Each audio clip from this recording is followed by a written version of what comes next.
కావాలనే మీ కలను నెరవేర్చుకోండి. సంప్రదించండి హెగ్డే ఫెర్టిలిటీ, హైదరాబాద్, తెలంగాణ.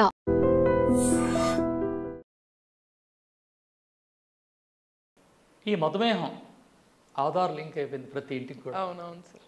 దీనికి వచ్చిన తర్వాత పోగొట్టుకోవాలంటే మనం జాగ్రత్తగా ఉండాలి. ఏమంటే అది తినకూడదు. ఫస్ట్ ఆఫ్ ఆల్ మధ్యాహ్నం కాస్త మజ్జిగనం తినాలా, టెన్షన్గా ఉండకూడదు, ప్రశాంతంగా నిద్రపోవాలి ఫస్ట్. రెండవది ఉదయం లేవగానే కాస్త వాకింగ్ చేయాలి. ఎప్పుడైతే మనం వాకింగ్ చేయమో డాక్టర్ గారు గుండెకి పని పెడతారు. ఇది గుర్తుపెట్టుకోండి. ఇక్కడ సుశ్రుతాచార్యులు ఒక మాట అన్నారు, మధుమేహగ్రస్తుడు జిద్దుడు తేనెను సేవించి తప్పిపోయిన ఆవుని కాడిలో వెతకమన్నాడు, గ్రంథాల్లో రాశారు. అంటే వాకింగ్ చేయాలి. అంటే అక్కడ ఏమన్నాడు, స్వచ్ఛమైన తేనె ఎక్కడ దొరుకుతుంది ఈరోజు? తేనె సేవించి తప్పిపోయిన ఆవుని కాడిలో అంటే అడవిలో ఎతకమన్నాడు. అంటే వాకింగ్ చేయాలి. ఇక్కడ జనరేషన్ మారింది కదా, ఫస్ట్ వాకింగ్ చేయాలి. రెండోది ప్రశాంతంగా ఉండాలా, త్వరగా తినాలా, త్వరగా నిద్రపోవాలా, అర్లీగా నిద్రలేయాలా. సార్ ఇక్కడ మీరు ఈ మాట చెప్పినప్పుడు చాలా మంది, సార్ మాకు ఆ ఆప్షన్ లేదు సార్, ఇప్పుడున్న టైంలో పొద్దున్న ఎప్పుడో వెళ్తే పరిగెత్తుకుంటూ వెళ్ళాలి, ట్రాఫిక్, ఆఫీస్కి వెళ్తాం, మళ్ళీ వచ్చేసరికి రాత్రి ఎప్పుడో అవుతుంది, మరి మాకు ఇలా ఆఫీసులకు వెళ్తూ టైం కరెక్ట్గా లేని వాళ్ళు, తినలేని వాళ్ళకి మీరేం చెప్తారు? అంటే మీరు బ్రతకాలి కదా, అంటే బ్రతకాలని లేరైతే మీరు బ్రతకాలంటే టైం తీయండి, అరగంట టైం తీయండి. అరగంట. ఇప్పుడు పిల్లలు ఉన్నారు, ఇక మీ భార్య ఉంది, మాట్లాడడానికి 10 నిమిషాలు టైం తీసుకుంటారు కదా, ఏమై ఫోన్ చేసావని. 10 నిమిషాలు చాలండి వాకింగ్ చేయడానికి. మీరు మోకాలకు నిక్కరేసుకొని మీరు వాకింగ్ రన్నింగ్ చేయమని చెప్పలే, నడవండి. మీ ఇంటి చుట్టూ నడవండి, లేదా శివాలయంకి వెళ్ళండి, లేదా దర్గాకి వెళ్ళండి, ఆ చర్చికి వెళ్ళండి, నడవండి. ఆ టైం ఉంటుంది కదా. కర్తవ్యం పురుష లక్షణం, ఇది కూడా కర్తవ్యమే. మీరు హెల్తీగా ఉంటే కదండి మీ భార్య బిడ్డకి మీరు అన్నం పెట్టేది. నేను డ్యూటీ చేయాలా, ల్యాప్టాప్ ఉంది, చొక్కా వేసుకోవాలా, పోవాలంటే మీరు అక్కడే ఉంటారు. కానీ ఆరోగ్యం, హెల్త్ ఆరోగ్యమే మహాభాగ్యం. కాబట్టి భార్యను మాట్లాడడానికి, వాళ్ళని మాట్లాడడానికి, ప్రతి విషయానికి ఒక టైం ఉంటుంది. వాకింగ్ చేయడం కోసం ఉండాలి కదా. మాట్లాడితే నడవండి, వాకింగ్ చేయాలమ్మా. మధ్యాహ్నం మజ్జిగన్నం తినాలా, రాత్రిలో ప్రశాంతంగా పనుకోవాలా. వారానికి ఒకసారి మంచి నువ్వులు బాడీకి అంతా పూసుకొని వెచ్చగా స్నానం చేయాలి, చన్నీళ్ళ స్నానం చేయాలి. వీలైనంత వరకు ఈ షాంపూలు ఆపండి, సీకాయతో స్నానం చేయండి, మంచి ఆహారాన్ని తీసుకోండి, పంచదార తీసుకోకూడదు, తాటి బెల్లం మాత్రం తీసుకోవాలా. నల్ల నువ్వులు బెల్లం కలిపిన ఒక లడ్డు తీసుకోండి రోజు. డయాబెటీస్ ప్రతి ఒక్కరు తీసుకోవచ్చు, కానీ ఇక డయాబెటీస్కి ఈ బాడీలో కాల్షియం ఉండదు, ఐరన్ ఉండదు. ఈ బాడీలో షుగర్ వచ్చిన తర్వాత ఏదైతే పురుషుడు కోల్పోయి ఉంటాడో ఒక అరకప్పు పాలలో, పిటికెడు నువ్వుల్లో అది మళ్ళీ రీజనరేట్ అవుతుంది.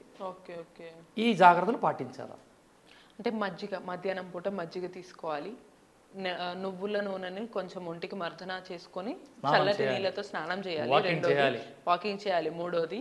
దాని తర్వాత వ్యాయామం, అది ఎక్సర్సైజ్, వాకింగ్ చేస్తాం సార్. దాంతో పాటు మళ్ళీ మనం ఏం చేయొచ్చు?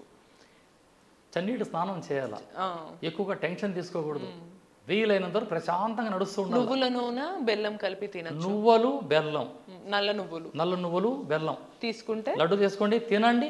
ఒక కప్పు పాలు తాగండి రోజుకి ఒక్కసారి. మీరు రాత్రి తీసుకోవచ్చు, పగలు తీసుకోవచ్చు, నైట్ తీసుకోవచ్చు. దీనివల్ల తీసుకోవచ్చు. ఈ కఫంలో మజల్స్ అంటే ఈ దవడ కానీ పళ్ళు కానీ, డయాబెటీస్ వచ్చిన తర్వాత పళ్ళు అన్ని లూజ్ అయిపోతాయి, దానికి మళ్ళీ రీజనరేట్. ఎక్సర్సైజ్ నడవడం వల్ల బాడీకి ఎక్సర్సైజ్. ఇక్కడ కొన్నిసార్లు సందేహము, డయాబెటీస్ అనేది హెరిడిటరీ లాగా వ్యాపించే ఛాన్సులు ఉంటాయి అంటారా? మీరు ఇందాక చెప్పారు. అంటే ఇక్కడ పెళ్లి కాని అబ్బాయికి లేదా అమ్మాయికి షుగర్ వస్తే వాడిని పుట్టే పిల్లలకి షుగర్ ఖచ్చితంగా వస్తుంది. ఒకవేళ పెళ్ళైన తర్వాత పిల్లలు పుట్టిన తర్వాత ఆ అమ్మా నాన్నకి షుగర్ వస్తే పిల్లలకు రాదు. ఇత్తనాలు ఒకటేసే చెట్టు ఒకటి పుట్టవండి, ఇత్తనం ఏదేసే చెట్టు అదే పుడుతుంది. అంటే ముందే పిల్లలు పుట్టక ముందు వాళ్ళకి షుగర్ ఉంటే ఖచ్చితంగా వస్తుంది. సో పిల్లలు పుట్టిన తర్వాత వస్తే కనుక పిల్లలకి రాదు. కాబట్టి పిల్లలు పుట్టాలి కావాలి అని అనుకున్నప్పుడు మీరు ఒకసారి హెల్త్ చెకప్ చేసుకొని మీకు షుగర్ ఉంటే తగ్గించుకున్న తర్వాత అప్పుడు పిల్లల గురించి మీరు ఆలోచించాలి. ఇక రానున్న జనరేషన్లో మాస్టర్ చెకప్ తీసుకొని పెళ్లి చూపులకి వెళ్ళే పరిస్థితులు వస్తాయి. ఎందుకంటే తినే ఆహారాలు అట్లయిపోయిండే, ఎవరికి ఏ వైరస్ ఉందో చెప్పలేం, అంతా రేడియేషన్ అయిపోయింది బాడీ అంతా. ఈ అర్ధరాత్రులు మొబైల్ పెట్టుకొని పనుకో ఉంటారు. డయాబెటీస్ ఫస్ట్ ఇది ఆపాలయ్యారు. పనుకుంటారు కదండి, ఆ పక్కలోనే ఉంటుంది అది. అవును సార్. పక్కలో బెల్లం మాదిరి పెట్టుకుంటారు దీన్ని, చిన్న బెల్లం. షుగర్ వచ్చిందంటే పోదండి. ఈ కట్టుకున్న ఆవిడ పుట్టింటికన్నా ఓ రోజు వెళ్తుంది, కానీ ఇది అస్సలు వెళ్ళదు. అవును. దీన్ని హద్దు లేకుండా ఉండాలంటే దీన్ని అదుపులో పెట్టాలా. షుగర్ డిసీజ్ కాదండి, డిజార్డర్. వచ్చిందంటే పోదు. ప్రపంచ దేశాలంతా ఏకమైన ఇది పోదు, కానీ సిద్ధ వైద్యంలో ఉంది, పోగొట్టేయచ్చు. ఓకే. రసవిష పాషాణాలు పుటాలేస మహనీయులు ఉన్నారు. మనం గతంలో కొన్ని వీడియోలు చేసుకున్నాం, దాంట్లో షుగర్ తగ్గటానికి అన్ని తిన్నా సరే తగ్గటానికి ఏం చేయాలని చెప్పి వీడియోలు చేసాము. ఇప్పుడు షుగర్ ఉన్నా కూడా తగ్గటానికి చేస్తూనే పరిస్థితులు లేదా కాలాన్ని బట్టి సీజన్ని బట్టి జాగ్రత్తలు తీసుకోవాలి.